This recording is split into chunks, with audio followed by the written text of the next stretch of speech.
Hello YouTube and welcome to an all new Elder Scrolls lore video. Today we're talking about the spiritual leader of the Khajiit people, the Mane of Elsweyr. Now before we delve into the story of the Mane, let me tell you that this video is the first video in a planned series of Elsweyr and Khajiit themed videos, so I might not elaborate much on certain topics pertaining to Khajiit culture that I'm planning to cover in future videos. That said, I've already made a video on the Khajiit 16 Kingdoms period, which I will make part of this series, so be sure to watch that video in case you don't know what the 16 Kingdoms period was, since I'll be mentioning it in this video at some point. Link to that is in the description. That said, let's talk about the Mane.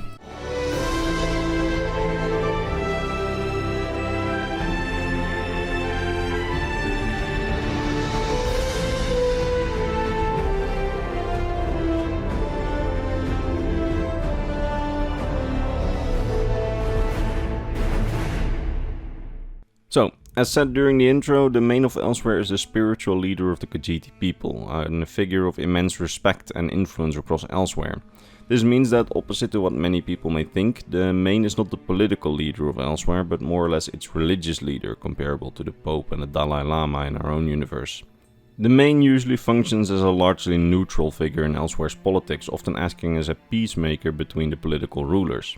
Some Manes are even so apolitical that they appoint a speaker for themselves who handles their political tasks. These people would become speakers of the Mane, and those are actually political figures.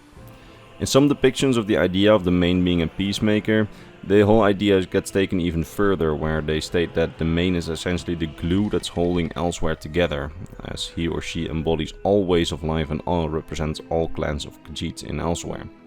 For example, during the formation of the Elsweyr Confederacy in the early Second Era, the Mane at the time, Tar Redata, was a peacemaker. There was a lot of conflict among the tribes within Elsweyr at the time, and the two kingdoms of Anaquina and Palatine were also at each other's throats.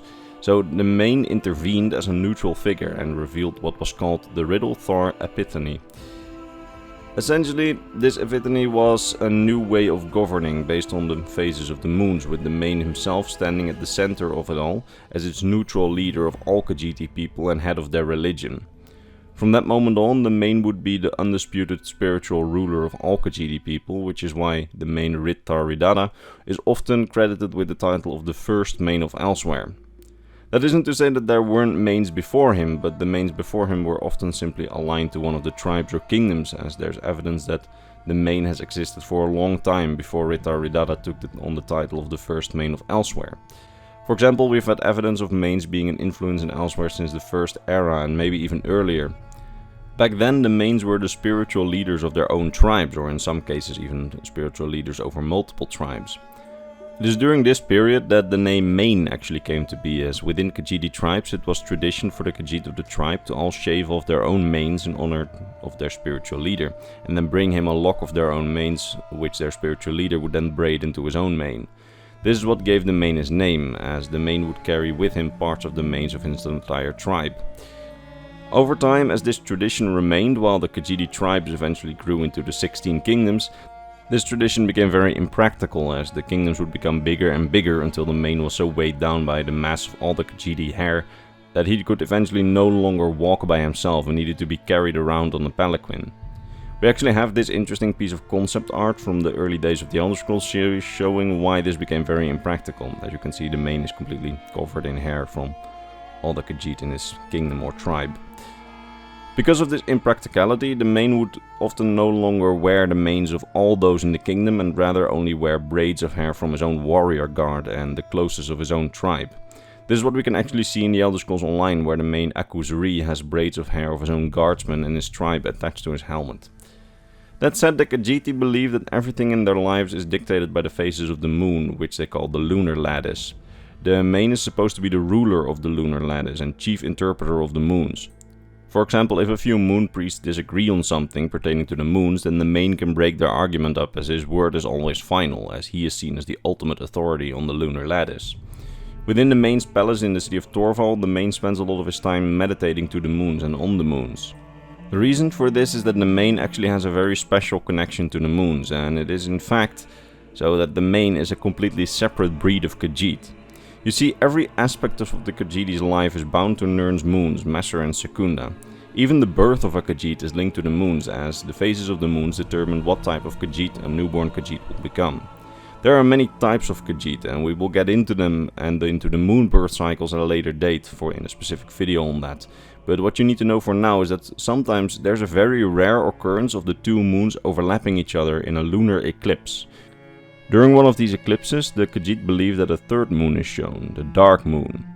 Those born at the exact moment of Messer and Secunda's overlap in a perfect eclipse are branded as born under the dark moon and are very sensitive to the effects of the moons. Those born under the dark moon are the race of Khajiit who will become the mains of Elsweyr. Their birth is a very rare occurrence and makes it so that usually there's only one Khajiit alive at a given time who was born exactly at the moment of the eclipse, leading to many Khajiit to believe that there is in fact only one main who is born in a different body every time, like reincarnation. Although this isn't necessarily the case, as sometimes it happens that multiple Khajiit are actually born under the dark moon and that they all exist at the same time. If there's already a main ruling over Elsweyr, and if then another Khajiit is born under the dark moon during their rule, they become lunar champion, destined to succeed the main once the main passes away. Now, here's where things become a bit vague, as next to the lunar champions we also have what are called forgotten mains. We don't exactly know how the system works, but it seems like lunar champions are always the Khajiit that are born under the most recent dark moon. So if a main is ruling and one is born under the dark moon, they become the lunar champion. But if the main stays alive for long enough for another eclipse to occur, then the lunar champion becomes a forgotten main and the Khajiit born under the most recent eclipse becomes the lunar champion. Forgotten mains usually devote themselves to the protection of Elsweyr, joining the Pride of Alkosh, and they will be raised as powerful warriors to protect Elsweyr. That being said, those born under the dark moon are actually more sensitive to the phases of the moon and are also more easily corruptible due to the power of the dark moon and are susceptible to the power of the so-called dark heart. Now, what exactly is that dark heart, you may ask? Well, that's a subject for its own video, but in short, the dark heart is another fragment of Lorcan made out of pure void, which can corrupt the Khajiit into Dro Maatra, servants of the Daedric Prince of Namira. As born under the dark moon, the mains are far more susceptible to this darkness of Namira, and thus there have been examples of mains falling to the darkness and their souls being claimed by Namira, making them no longer fit to lead the Khajiiti people and having them succeeded by their lunar champions. But when a main does not fall to Namira's darkness and rather dies naturally or in combat or something like that, they are usually entombed in the Tomb of Mains in the Rimmen necropolis, after which they will be succeeded by their lunar champion.